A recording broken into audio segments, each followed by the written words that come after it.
అందరికీ నమస్కారం అండి. ఇవాల్టి వీడియోలో ఓయిస్టర్ మష్రూమ్స్తో డంప్లింగ్స్ ఎలా చేసుకోవాలో చూసేద్దాం.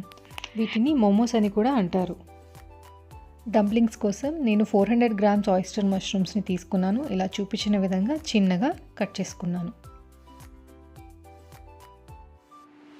ఒక ఆనియన్ని కూడా ఇలా చిన్నగా కట్ చేసుకోవాలి. అలాగే గార్లిక్ పాట్స్ని కూడా చిన్నదిగా కట్ చేసుకొని పక్కన పెట్టుకోవాలి. ఈ డంప్లింగ్స్ని కొంచెం కలర్ఫుల్గా ప్రజెంట్ చేయడం కోసం నేను ఇక్కడ బీట్రూట్ నుంచి జ్యూస్ ఎక్స్ట్రాక్ట్ చేస్తున్నాను.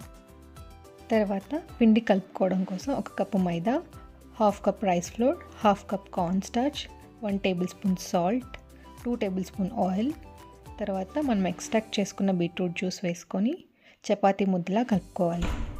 తర్వాత స్టవ్ మీద పాన్ పెట్టుకొని 5 టేబుల్ స్పూన్ ఆయిల్లో మనం ముందుగా కట్ చేసి పెట్టుకున్న గార్లిక్, ఆనియన్, సాల్ట్ వేసుకొని సాట్ చేసుకోవాలి.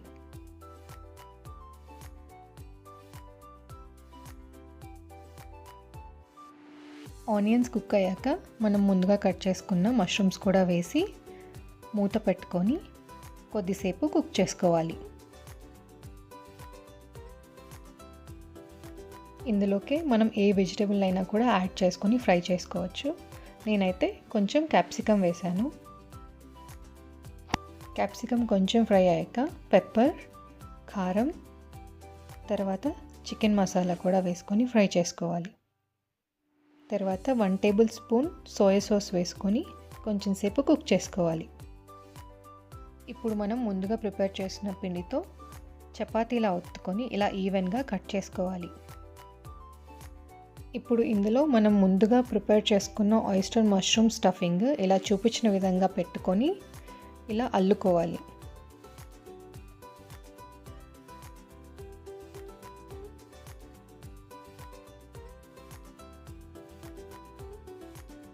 ఇలాగా మనకి నచ్చినట్టుగా మోమోస్ లాగా కూడా ప్రిపేర్ చేయొచ్చు.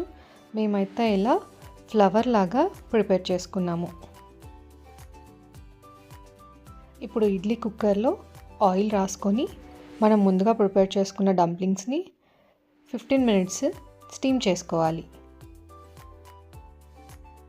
ఇవి చూడ్డానికైతే చాలా బ్యూటిఫుల్గా ఉన్నాయి కదా, తినేటప్పుడు కూడా అంతే టేస్టీగా ఉంటాయి.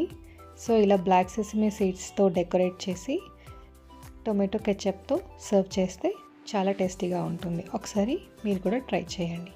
Thank you.